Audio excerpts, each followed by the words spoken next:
देवाची स्तुती असो. देवानी सुंदरशी वेळ तुमच्या माझ्या आपल्या सर्वांच्या जीवनात दिली. आणि आज रविवारच्या दिवशी आज आपण देवाच्या वचनातून जाऊया. एचकेल याचा 37वा अध्याय आणि याची 1 ते जवळपास 14 वचनं आपण वाचूया. परमेश्वराचा वरद हस्त माझ्यावरती आला आणि परमेश्वराच्या आत्म्याला स्फूर्ती होऊन त्यांनी मला उचलले व खोऱ्यात नेऊन ठेवले. तेथे अस्थी होत्या. त्यांनी मला त्यांच्यामधून चौकडे फिरवले. तेव्हा पहा, त्या खोऱ्याच्या जमिनीवर पुष्कळ अस्थी होत्या. त्या अतिशुष्क होत्या. मग तो मला म्हणाला, मानवपुत्रा, ह्या अस्थी सजीव होतील का? मी म्हणालो, प्रभू परमेश्वरा, हे तुलाच ठाऊक. तेव्हा तो म्हणाला, या अस्थींविषयी संदेश देऊन सांग. त्यांना मन शुष्क अस्थींनो परमेश्वराचे वचन आहे. प्रभू परमेश्वर या अस्थींना म्हणतो, पहा, मी तुमच्यात श्वास घालतो आणि तुम्ही सजीव व्हाल. मी तुम्हाला स्नायू लावीन, तुमच्यावर मांस चढवीन, तुम्हाला त्वचेने आच्छादीन, तुमच्यात श्वास घालीन, म्हणजे तुम्ही सजीव व्हाल आणि तुम्हाला समजेल की मी परमेश्वर आहे. आणि तुम्हाला समजेल की मी परमेश्वर आहे. पुन्हा वाचतो. आणि तुम्हाला समजेल की मी परमेश्वर आहे. Praise the Lord, hallelujah. मला आज्ञा झाली त्याप्रमाणे मी संदेश दिला. मी संदेश देत असता आवाज झाला आणि पहा, भूकंप होऊन अस्थींना अस्थी लागून जडले. मग मी पाहिले तर त्यावर स्नायू आले, मांस चढले, त्वचेने त्यांना आच्छादले, पण त्यांच्यात श्वास अगदी नव्हता. तेव्हा तो मला म्हणाला, वाऱ्याला संदेश दे. मानवपुत्रा, वाऱ्याला संदेश देऊन सांग की प्रभू परमेश्वर म्हणतो, हे वाऱ्या, तू चो दिशेने ये व या बदलेल्यांवर फुंकर घाल, म्हणजे ते सजीव होतील. Praise the Lord, hallelujah. मला आज्ञा झाल्याप्रमाणे मी संदेश दिला. तेव्हा त्यांच्यात श्वास येऊन ते सजीव झाले व अतिशय मोठे सैन्य आपल्या पायावर उभे राहिले. तेव्हा तो मला म्हणाला, मानवपुत्रा, ह्या अस्थी म्हणजे सारे इस्रायल घराणे होय. पहा, ते म्हणतात, आमच्या अस्थी शुष्क झाल्या आहेत, आमची आशा नष्ट झाली आहे, आमचा साफ उच्छेद झाला आहे.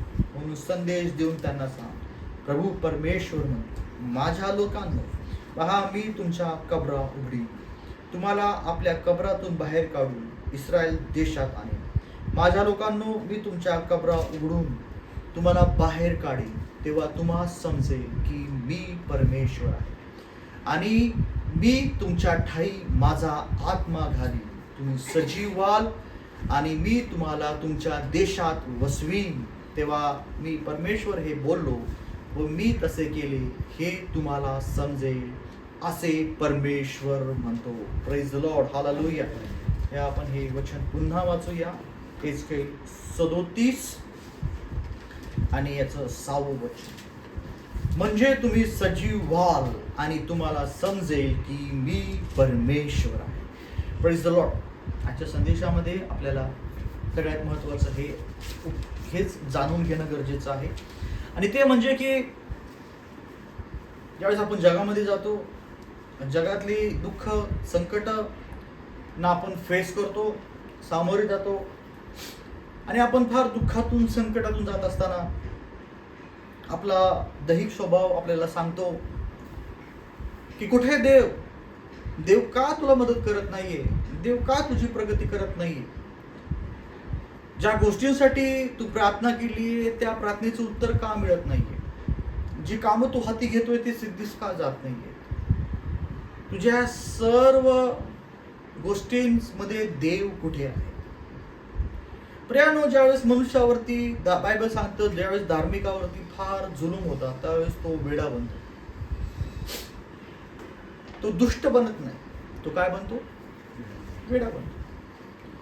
तो वेडा यासाठी बनतो कारण की तो वाईट तर करू शकत नाही आणि चांगलं करून त्याचं नुकसान होत चाललंय. तो त्याला हे कळत नाहीये की नेमकं मी काय केलं पाहिजे. वेड्या माणसाला आपण कळत नसतं की नेमकं त्यांनी काय केलं पाहिजे, नाही का? आपण काय म्हणतो, माणूस वेडा येतो, त्याला कळत नाही काय केलं पाहिजे. आपल्या आयुष्यामध्ये ज्यावेळेस आपल्या जीवनामध्ये जी संकट येतात, जी दुःख येतात, ज्या समस्या येतात, ज्या अडचणींना आपण सामोरे जातो त्यावेळेस आपल्या जीवनामध्ये आपल्याला देवाविषयी, देवाच्या कार्याविषयी जे पवित्र शास्त्रात सांगितलेली वचनं आहेत, ज्या ख्रिस्ती लोकांचा आपण आयुष्यामध्ये इन्स्पायर होऊन, त्यांच्या जीवनातून आपण इन्स्पायर होऊन जी पावलं उचलली, आणि मग एक काळ असा येतो, एक वेळ अशी येते की आपल्याला असं जाणवू लागतं की देव कुठे आहे? म्हणजे ज्या साक्षी लोकांच्या जीवनात घडल्या त्या साक्षी माझ्या जीवनात का घडत नाही? ज्या अडचणींना, दुःखांना लोक सामोरे जाऊन त्यांनी काहीतरी चांगल्या गोष्टी केल्या, अद्भुत गोष्टी केल्या, त्या माझ्या जीवनात का होऊ शकत नाहीये? आणि इस्रायल लोकांची काही अंशी अशीच परिस्थिती झाली होती. ज्यावेळेस त्यांनी पाप केलं, त्या पापाचे परिणाम म्हणजे त्यांच्यावरती शाप आले. त्या शापामुळे त्यांच्या जीवनामध्ये अपयश, दुःख, संकट, क्लेश, अपमान, छळ, दुष्काळ, अतिशय वाईट असं त्यांच्या जीवनात परिस्थिती आली. त्यांचं नुकसान झालं आणि त्या नुकसानामुळं, त्या संकटामुळं, देशाने केलेल्या पापामुळं अशी परिस्थिती निर्माण झाली की लोकांच्या जीवनामध्ये ही भावना उत्पन्न झाली, कुठे देव? देवाचं कार्य कुठे? जे आम्ही देवाबद्दल ऐकलं की ज्या देवाने तांबडा समुद्र दुभागला, ज्या देवाने मिसर देशांवरती अनेक विपत्ती आणल्या, ज्या देवाने कानान देशातल्या पराक्रमी राजांना हरवून इस्रायल देश आमच्या पूर्वजांना दिला, त्या देशाची आज इतकी बिकट अवस्था आहे. धान्य पिकत नाही, रोगराई, अनेक लोकांमध्ये गरिबी आहे. सगळीकडे पाहावं तिकडं निराशा, निराशा, निराशा. आणि त्यामुळे इस्रायल लोकांची जी आशा होती ती नष्ट झाली होती. त्यांचं जीवन असं होतं जसं काय एक डेड बॉडी चालतीये. काही लोकांचं जीवन प्रियानो आपण पाहतो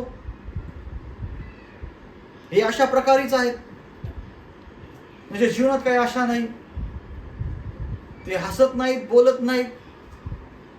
त्यांनी जसं ठरवलंय की, कारण की त्यांच्या बोलण्याला कोणी किंमत करत नाही, त्यांच्या शब्दाला किंमत नाही. तसं काय तुम्ही घरात आहात आणि घरात नाहीत काहीच फरक पडत नाही. त्यांची आशा मरून गेली आहे.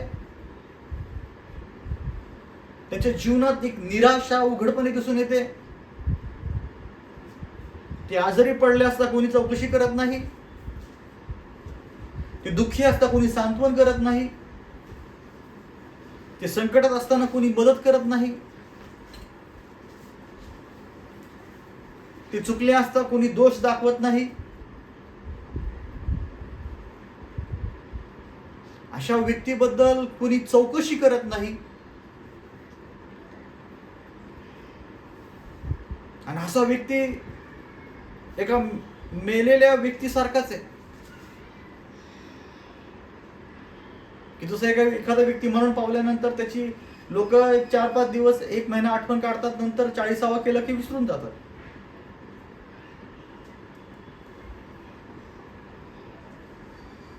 पवित्र शास्त्र सांगतं,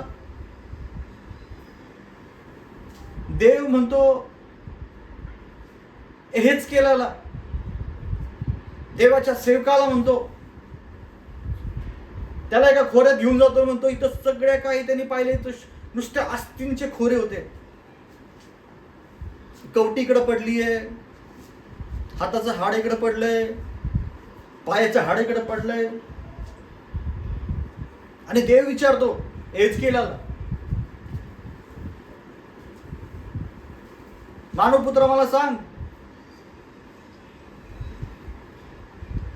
या अस्थी जिवंत होतील का? विचार करा, ज्यावेळेस तुम्ही स्मशानभूमीत जाता आणि त्या ठिकाणी तुम्हाला सगळीकडे कबरा दिसतात, तुम्हाला त्या ठिकाणी मृत्यूचा विजय दिसून येतो.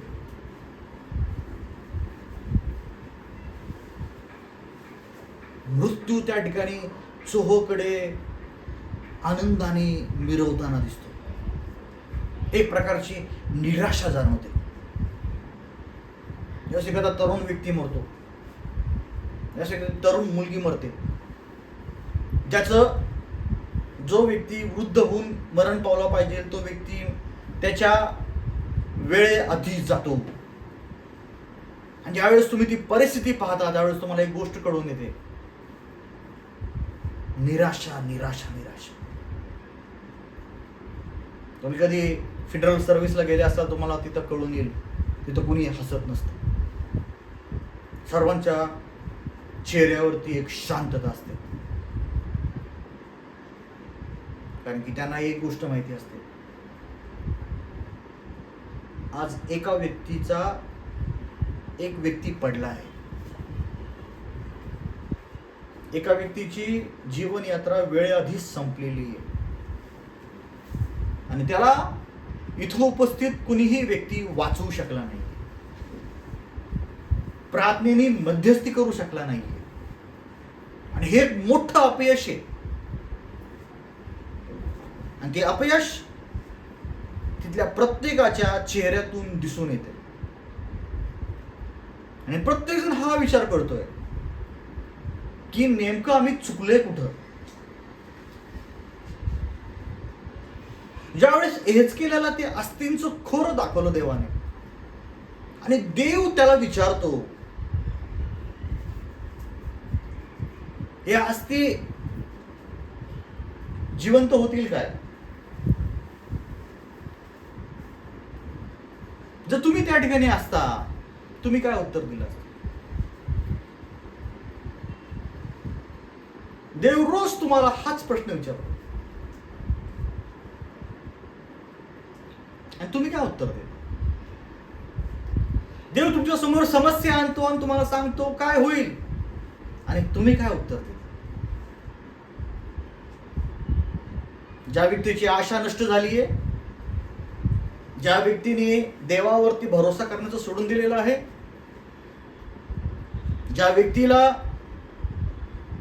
ज्या जीवनामध्ये पाप आहे, प्रियानो तो व्यक्ती तर हेच उत्तर देतो की हे येऊ शकत नाही, कारण की माझ्या आई वडिलांनी मला इंग्रजी शिकवली नाही, इंग्रजी शाळेत टाकलं नाही, माझ्याकडे पैसा नाही म्हणून मी व्यवसाय करू शकत नाही, माझ्याकडे शिक्षण नाही, चांगली नोकरी नाही म्हणून कुठल्याही मुलीचा बाप मला मुलगी पत्नी म्हणून देणार नाही, माझ्या नोकरीमध्ये माझी जातीमुळे मला लोक वरती पुढाकार देत नाहीत. सर्व समस्या सर्व प्रश्न घेऊन तो व्यक्ती बसतो. सगळ्यात मोठी समस्या हीच होती की एहेजकेलला ज्यावेळेस देवाने दाखवलं हे शुष्क अस्थींचे खोरे, त्या समस्येसमोर तुमच्या समस्या तर काहीच नाही. आणि देव त्याला विचारतो काय, हे अस्थी जिवंत होतील काय? एहेजकेल किती हुशार होता, तो आपल्यासारखा नव्हता. त्यांनी मानवी बुद्धीने विचार केला असता तर काय उत्तर दिलं असतं? नाही होणार. त्याचा जर भरोसा काका मामा चुलते पुतणे याजक लोकांवरती असतं तर काय म्हटलं असतं? देवा मी त्याला याचकाला विचारतो मग तुला सांगतो, मी काकाला विचारतो, माझ्या वडिलांना विचारतो, बायकोला विचारतो, मग तुला सांगतो. बऱ्याच लोकांना देवाच्या वचनाविषयी डिस्कशन करायचं तर म्हणतात आम्ही आहे ना ते त्यांना विचारतो मग तुमच्याकडे येतो, परत भेटतो, आपण नाही का बोलूया.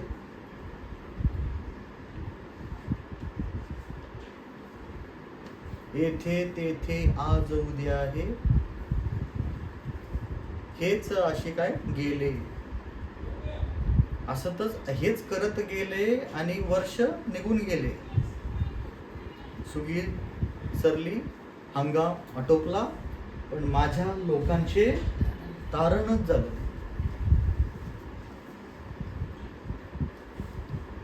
देव हेचकेल्याला विचारतो, हे शुष्क अस्थिंचं गोरे, ह्या अस्थी जिवंत होतील का? किती सुंदररित्या हेचकेल उत्तर देतो. असं नाही म्हणत प्रभू तुझी इच्छा असली ना होऊ शकतं, मला पण तेच वाटते. नाही,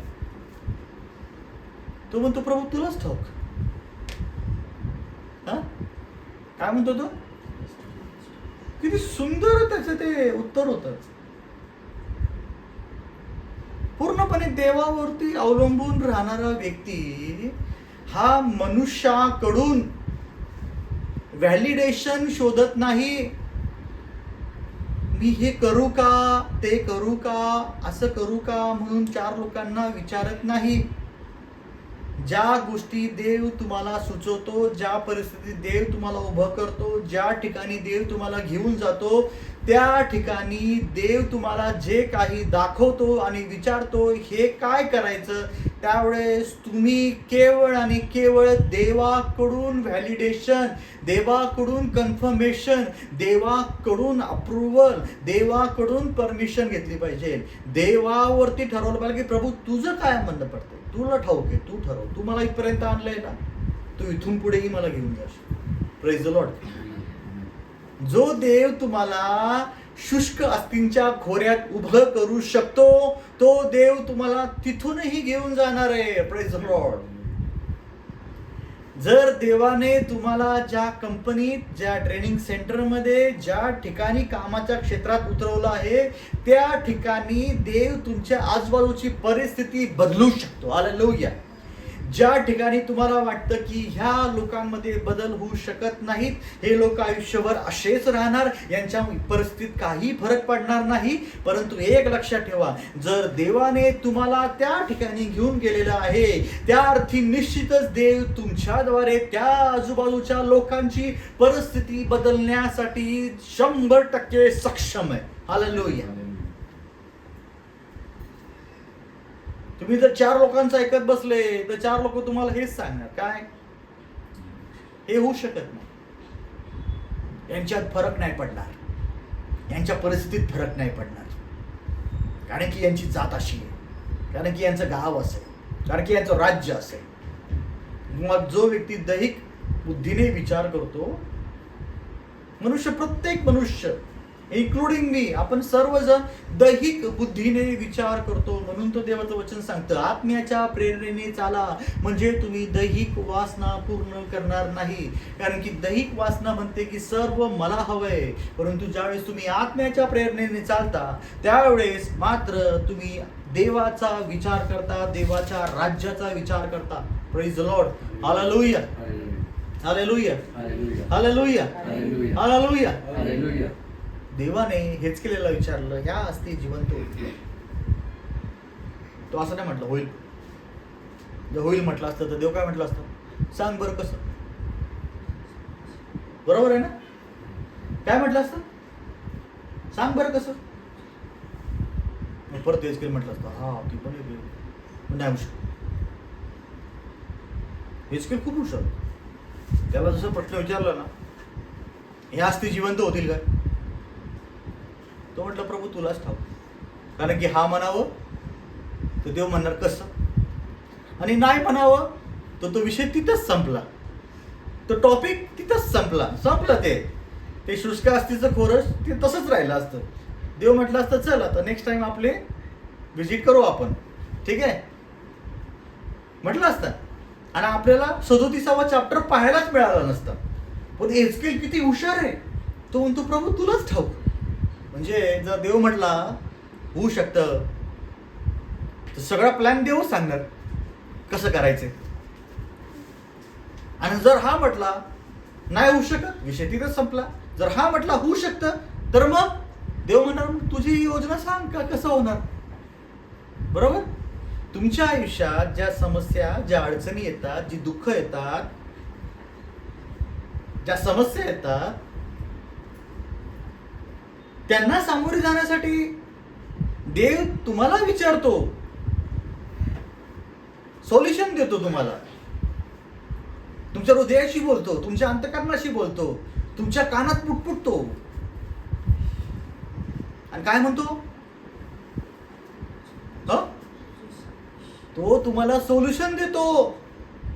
तू हे केलं पाहिजे, तू ते केलं पाहिजे. काही लोक जगातले आवाज ऐकण्यात इतके व्यस्त असतात की त्यांना देवाचा आवाज ऐकूच येत नाही. काही लोक सारेसारखे असतात. देव म्हटला पुढल्या वसंत ऋतूमध्ये येईल त्यावेळेस सारा आपल्या मुलाला उराशी करेल. सारा हसली. काही लोक हसतात. देव आहे ना मला काही पण दाखवतो. मला तर कधी कधी विश्वासच वाटत नाही. हा, काही लोक हेचकेल सारखे असतात. टेन्शनच घेत नाहीत.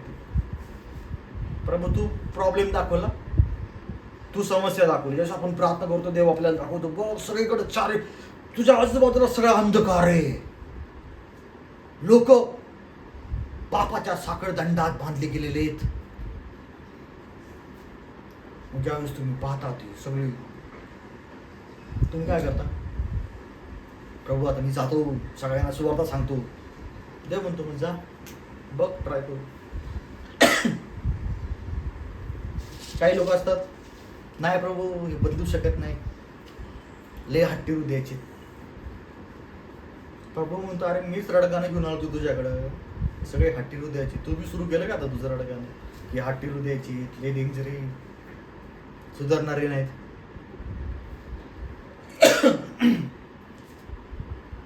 तुम्ही आणि आम्ही हे मध्यस्थ आहोत. मध्यस्थाचं काम काय असतं?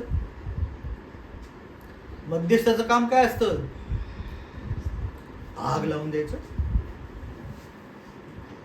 मेक शुअर दोन्ही साईडला आग बरोबर लागली पाहिजे. इकडे जाऊन सांगायचं काय झालं की, काय करणार? देवाची इच्छा आहे, काय करू शकतो आपण? गेला तर ते देवाची इच्छा. देव काय करणार होता? देवासमोर काय चालतंय कुणाचं? आणि तिकडे गेलं की सांगणार बरं झालं प्रभू तू फटका मार. तुला माहितीच आहे असे विचित्र वागतात ते, उद्धट आहेत, नालायक आहेत, माझा बी अपमान करतात, बघ तू. अरे काय हे ख्रिस्ती लोकांचं काम आहे का? एक मध्यस्थ काय करतो? एलियाचं काम काय होतं?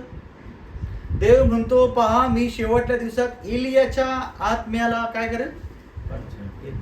त्याचं एलियाचं काम काय होतं? मुलांची हृदय स्वर्गीय पित्याकडे आणि स्वर्गीय पित्याचं हृदय मुलांकडे. त्याने काय काम केलं? त्याने कुठलं काम केलं? मध्यस्थी करणारा व्यक्ती काय करतो? हरवलेल्या लोकांची हृदय कुणाकडे? आणि देव पित्याचं हृदय कुणाकडे? हे कुणाचं काम असतंय?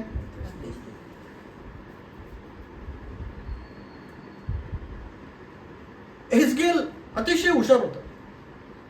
तो म्हटलं प्रभू तुलाच ठाऊक, तू सांग काय करायचं. मग देव म्हणतो एक काम कर, चल आता तू माझ्यावरतीच टाकलं सगळं नाही का. मग आता मी तुला काय सांगतो, प्लॅन सांगतो. मग तो म्हणतो तेव्हा तुम्हाला म्हणाला ह्या अस्थिंविषयी संदेश देऊन त्यांना म्हण, शुष्क अस्थिंनो परमेश्वराचे वचन ऐका. Praise the Lord. काय शुष्क अस्थिंनो परमेश्वराचे? देव म्हणतो शिमोन पेत्राला होडी खोल समुद्रात घेऊन जा आणि उजव्या बाजूला जाळं टाक. त्याने म्हटलं का काय प्रभू असे प्रवचन करते खूप आहेत नाही का, लाईनीत उभे असतात इस्रायलमध्ये. तुम्ही तुमचं करताय ना, करा ना तुमचं काम. इथं आम्ही रात्रभर मासे पकडले जात, तुम्ही आम्हाला शिकवणार का आता मासे पकडायचे? तरी त्यांनी प्रेमाने सांगितलं पहिलं, प्रभू आम्ही रात्रभर काय केलंय, जाळ टाकून मासे पकडले तर आम्हाला काय भेटलं नाही. तरी तो काय म्हणतो, आतमध्ये जा आणि काय कर, मासे पकड. जाळ टाक उजव्या बाजूला, खोल समुद्रात घेऊन जा, काय कर. आणि काय झालं? त्यांनी ऐकलं. त्यांनी काय केलं? कुणाचं ऐकलं? कुणाचं ऐकलं? त्यांनी तिथं उपस्थित असलेल्या एका प्रवचनकर्त्याचं ऐकलं, जो देवाचं वचन सांगत होता. त्याला हे माहिती नव्हतं की तो ख्रिस्त आहे. त्यांनी काय ऐकलं? देवाचं वचन, हातात बायबल घेऊन वचन सांगणाऱ्या व्यक्तीचं ऐकलं. Praise the Lord.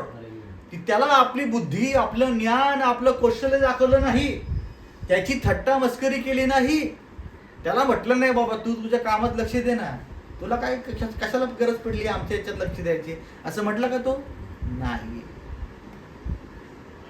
देव एजकेलला म्हणतो शुष्क असतींना संदेश देऊन सांग. एजकेल म्हटलं असतं प्रभू तू माणसाला संदेश त्याला ऐक सांगतो ना, आता तू म्हणतो शुष्क असतींना, कसं काय शक्य आहे? हाडांना संदेश सांगू का मी? आहे तू. एकदा देव बिली ग्रॅहमला म्हटला, तू बायबल कॉलेजमध्ये शिकत होता. बिली ग्रॅहम या शतकातला सर्वोत्तम प्रचारक जगातला. त्याला देव म्हटला, त्याला देव प्रेरणा द्यायचा. तो काय करायचा? रात्री पहाटे 4-5ला 3-4ला उठून जंगलात जायचं. त्याच्या बाजूला जंगल होतं. ऍक्च्युली ते जंगलातच हे होतं बायबल कॉलेज. आमचं पण जंगलातच बायबल कॉलेज होतं जिथं मी शिकलो. आणि तो तिकडं जंगलात जायचा आणि तिथं जाऊन एका दगडावरती उभा राहून प्रचार करायचा. आणि प्रचार करायचा आणि दररोज प्रचार करायचा यायचं. एके दिवशी 6 महिन्यानंतर असं झालं की एक व्यक्ती तो प्रचार करत असताना त्याच्या पायावरती डोकं ठेवून रडू लागला. त्याने विचारलं, बाबा कोण आहे तू? तो तर लय मी मोठा दरोडेखोर आहे, या राज्यातला सगळ्यात मोठा दरोडेखोर मीच आहे. मी 6 महिन्यापासून तुमचा प्रचार ऐकतोय, माझ्यावरती $50,000 बक्षीस आहे. तो तुमचं वचन ऐकून माझा उद्धार झाला, माझं जीवन बदललं.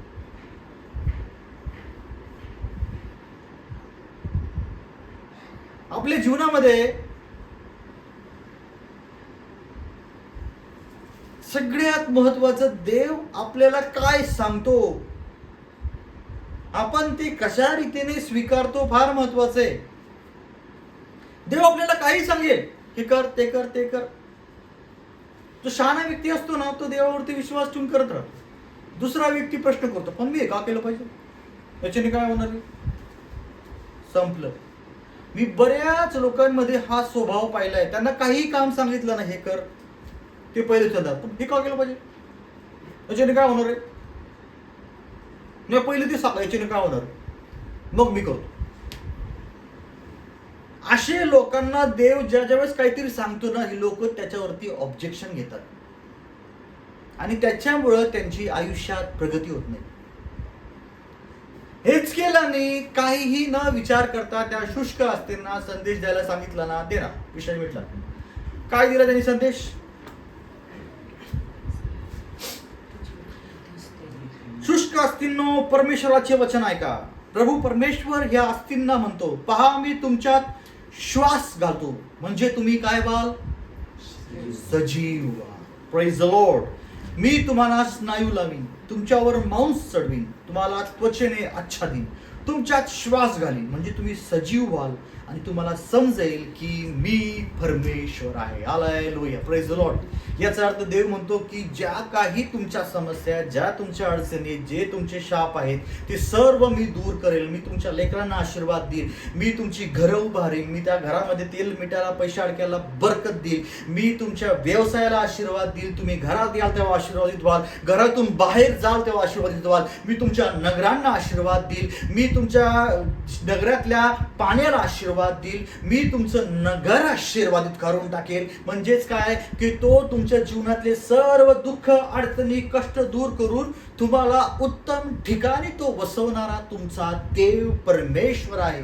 आणि देव म्हणतो की हे सर्व मी करू शकतो. हालेलुया.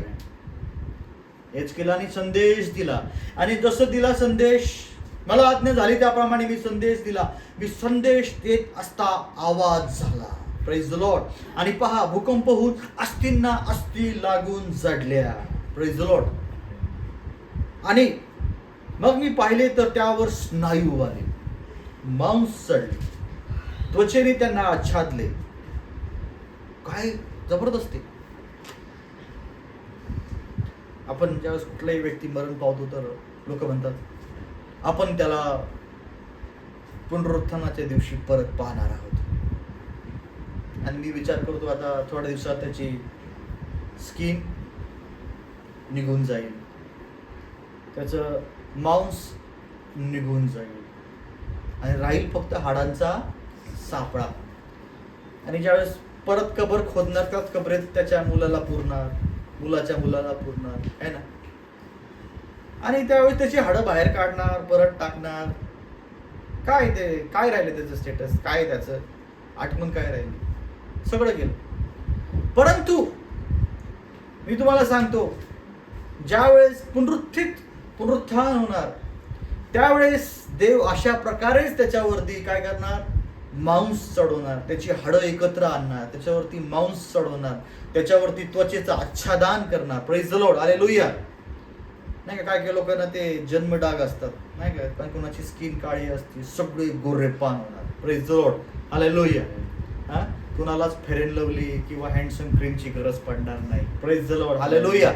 आहे ना, कुणाची जास्तच कोरडी स्किन असते तर त्याला पूर्ण मेकअपचे 3-4 थर लावावे लागतात. कुणाची फारच ऑइली स्किन असते तर त्याला सदैव चेहरा 3-4 वेळा मॉइश्चर क्रीमने धुवा लागतो नाही का. जे असतात काय, तर मला पण नाही माहिती जास्त नाही का. काही लोकांचं स्किन जे असते ती मेकअपला सूट नसते. बरेच लोकांची रिझन असतात नाही का, स्मार्ट दिसत नाही आम्ही नाही का, आमची असं आहे तसं आहे, व्हॉट एव्हर जे असतील कारण नाही का. देव प्रत्येकाला एक सुंदर नाही का असं आकर्षक व्यक्ती बनवला. Praise the Lord, hallelujah, hallelujah, hallelujah. किती अद्भुत आहे, देव करू शकतो. म्हणून आज जे लोक नाही का मी कसा तरी दिसतो म्हणून नाही का कारण देत राहतात आयुष्यामध्ये, सेवा न करण्याची, देवासाठी देवावरती आनंदित न होण्याची, त्यांना मी एकच सांगू इच्छितो की जे कोणी बुटकी असतील, हायटेड असतील, त्यांना सगळ्यांची मला वाटते एकच हाईट करून टाकल देव नाही का. आणि सगळ्यांना सुंदरच बनवणार आहे, सगळे एकदम गोरेपान होऊन जाणार नाही का, आणि सगळे एकदम स्मार्ट होणार आहेत, सगळ्यांची दात बीत सगळ्याची प्रॉपर बसणार, काही टेन्शन नाही, एकदम सुंदर दिसणार तुम्ही. ठीक आहे. आणि हजारो वर्ष राहणार सुंदर म्हणूनच. काय काय राहणार, हजारो वर्ष सुंदर म्हणूनच राहणार आहे. म्हणून उगाच इथं आपलं काहीतरी क्रीम बीम लावून सुंदर होण्याचा खटाटोप बिलकुल करू नये. हा विचार करावा की आपलं आयुष्य जे आहे ते देवाच्या सेवा कार्यासाठी आहे आणि आपण त्याच्यावरती लक्ष केंद्रित करणं फार गरजेचं आहे. देव त्या शुष्क अस्थिंना म्हणतो, काय सांग त्यांना संदेश देऊ. देव म्हणतो मी तुमच्यावरती काय करेल, मांस चढवेल आणि मी तुम्हाला त्वचेने आच्छादेल. आणि मग जसं संदेश दिला तसं त्यांनी पाहिलं की अतिशय बळकट असं सैन्य आपल्या पायावरती उभं राहील. Praise the Lord, hallelujah.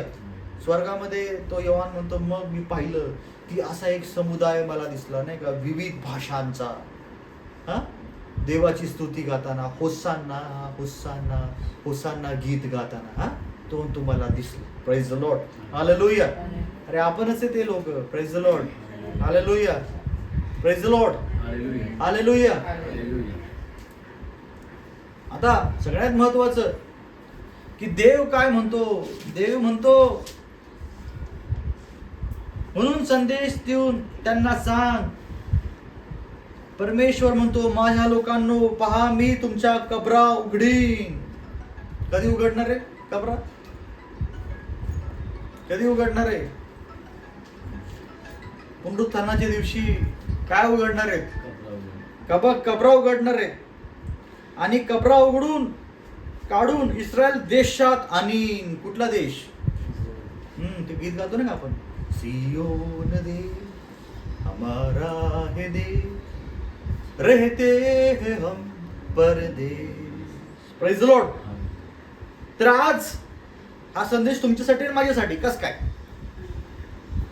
कारण की देवाने आपली जी मृत शरीरे होते त्याच्यातून आपलं जीवन बदलून आपण जे पापाच्या खाईत होतो तिथून चिखलातून आपल्याला वर काढलं. आपले पाय त्यांनी खडकावर ठेवले, त्याने आपल्याला नवीन नाव दिलं, त्याने आमचं तारण केलं, त्याने आपला उद्धार केला आणि त्याने आपल्याला एक नवीन सुरुवात करून दिली. आपली नावं जीवनाच्या पुस्तकात लिहिली गेली. आपल्यासाठी स्वर्गात तो जागा बनवत आहे. Praise the Lord, hallelujah. आणि सगळ्यात महत्वाचं काय महत्वाचं आहे, तो म्हणतो की मी तुमच्या कबरा उघडून काय करेल, तुम्हाला बाहेर काढीन आणि तुम्हाला समजेल की मी परमेश्वर आहे आणि मी तुम्हाला तुमच्या देशात वसवीन आणि मी तुम्हाला काय करेल, तुमच्या ठाई माझा आत्मा घालीन. Praise the Lord.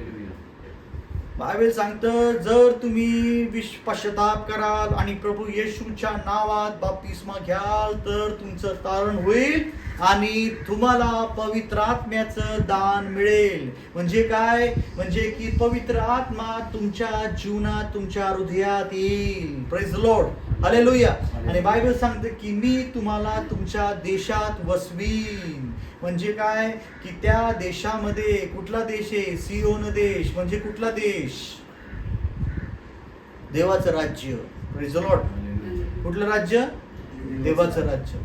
देवाचं राज्य दृश्य स्वरूपात येतं का, नाही.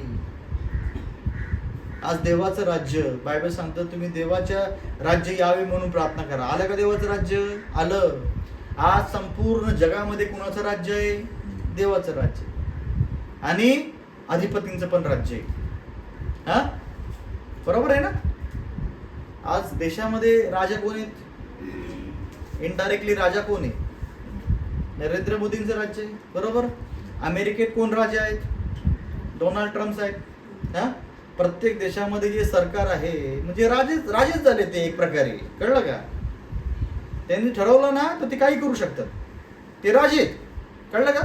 परंतु या सर्व राजांच्या कारकिर्दीमध्ये अजून एक राज्य आहे आणि ते कोणाचं राज्य आहे, आणि तुम्ही आणि आम्ही कुठल्या राज्याचे नागरिक आहोत.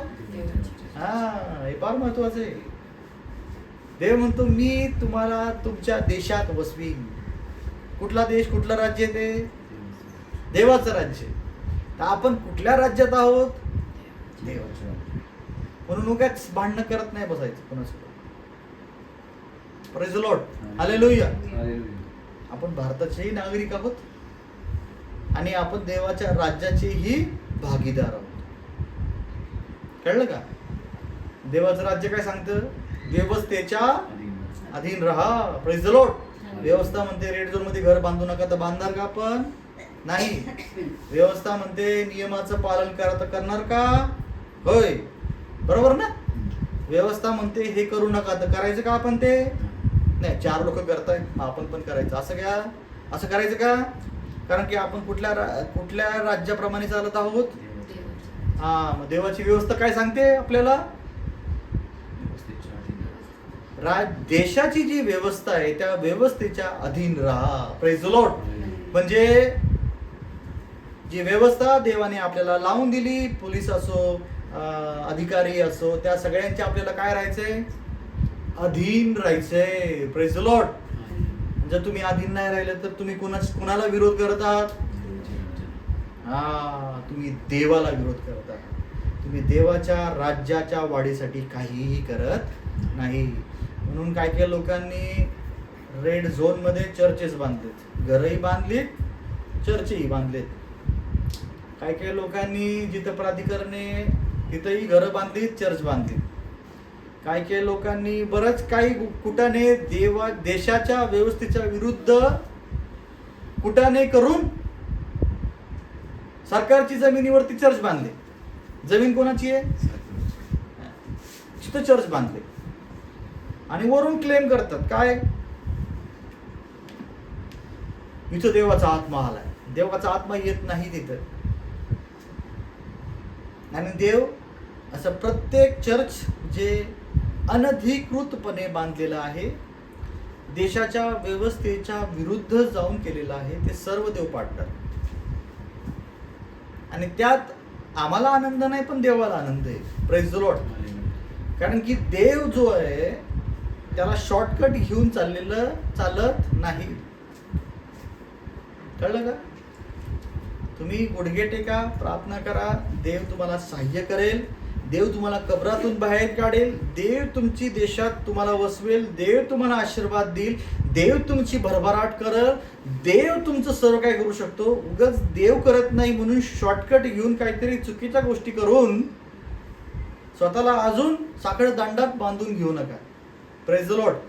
पूर्वी आपण बंडखोर होतो, पूर्वी आपण पापामध्ये होतो, पूर्वी आपण नियम भंग करणारे होतो, पूर्वी आपण व्यवस्थेप्रमाणे चालणारे नव्हतो. मग नंतर देवाने आपल्याला देवाची ओळख झाली, आपण देवाकडे आलो, आपण देवावर विश्वास ठेवला, आपण देवाला सांगितलं प्रभू आता मी नियमाप्रमाणे चालणार, आम्ही व्यवस्थेच्या अधीन राहणार. आणि एकदा आपण कमिटमेंट केली मग त्याच्यानंतर आपण व्यवस्थेच्या अधीन राहणं फार गरजेचं आहे. बायबल सांगतं प्रत्येक व्यवस्था ही देवाकडून आहे. Praise the Lord. प्रत्येक व्यवस्था, जगातली जितकी पण व्यवस्था आता आहे, मग ते भाजपचं सरकार असू दे की काँग्रेसचं सरकार असू दे, ते कुणाकडून आहे? देवाकडून आहे. म्हणून देवाच्या नियमा खातीर आपल्याला त्या सरकारच्या अधीन राहणं फार गरजेचं आहे. Praise the Lord. हालेलुया. आणि म्हणून या आपण आपले डोळे मिटूया, आपलं मन आणि चित्त प्रभूकडे लावूया आणि प्रार्थना करूया की खरोखर आज देवाने आपल्याला जो संदेश दिला आणि त्या संदेशातून आपल्याला काय शिकणं गरजेचं आहे, ते आपल्याला हे शिकणं गरजेचं आहे की खरोखर आपली आशा जरी मरण पावली असेल, आपल्याला वाटत असेल की आता ह्या गोष्टी सहज शक्य नाहीत, काही होऊ शकत नाही, पण देव तुमच्या जीवनात बदल घडून आणू शकतो. देव म्हणतो पहा मी सर्व नवीन करतो. तो म्हणतो पहा तुम्हाला हाक मारशील तेव्हा मी तुला उत्तर देईन. देव शौलाला म्हणतो त्याला सांग, शमुएलाला म्हणतो शौलाला सांग इस्रायलातली सर्व संपत्ती तुझी आणि तुझ्या घराण्यासाठीच. ज्यावेळेस तुम्ही देवावर प्रेम करता त्यावेळेस देव तुमच्यासाठी मोठ्या योजना आहेत आणि त्या योजनावरती विश्वास ठेवून चालणं गरजेचं आहे. म्हणून आज जर तुम्ही तुमची आशा गमावली असेल, आज जर तुम्हाला असं वाटत असेल की माझ्याकडून काही होऊ शकत नाही, तर काही हरकत नाही, कारण की करणारा देव आहे. युद्ध देवाचं आहे, विजय देवाकडून आहे. पवित्र शास्त्र सांगतं अरे मृत्यू तुझा विजय कुठे आहे? कारण की प्रभूने वधस्तंभावरती मृत्यूला पण जिंकलेला आहे. आणि म्हणून आपल्या जीवनात जे काही घडलेलं आहे ते सोडून देऊन नव्याने देवाच्या पाठीमागे येण्यासाठी आज आपण देवाला हाक मारूया. प्रभूला म्हणूया की प्रभू मी तुझ्या पाठीमागे येऊ इच्छितो, मला सहाय्य कर. पवित्र सुधीस पात्र स्वर्गीमान माझे जिवंत कृपाळू स्वर्गीय पित्या, प्रभू येशूच्या नावात मी तुझ्याजवळ तुला हाक मारतो, प्रार्थना करतो. प्रभू माझ्या स्वर्गीय पित्या, आजचा संदेश प्रभू जसं तू हेच केल्यासाठी आशीर्वादित केलं आणि त्याला दाखवून दिलं की तू काय काय करू शकतोस. प्रभू आम्ही तुझ्याकडे प्रार्थना करतो आणि तुला हाक मारतो की प्रभू ज्या समस्या ज्या अडचणी आमच्या समोर आहेत, ज्या तू आम्हाला दाखवत आहेस, त्या सोडवण्यासाठी पण योजना तू आम्हाला दाखवून दे. तू आम्हाला सहाय्य कर, तू आम्हाला मदत कर, तू आमची काळजी घे, तू आमच्याद्वारे गौरवलं जा, तू आमच्याद्वारे मानाचं अग्रस्थान तू हो. सर्व गौरव, सर्व मान, सर्व सन्मान प्रभू तुला मिळो. इथून पुढे सर्व वेळ तुला सोपवतो. प्रभू येशूच्या गोड आणि पवित्र नावात प्रार्थना मागतो, म्हणून तू ऐक पित्या. आमेन.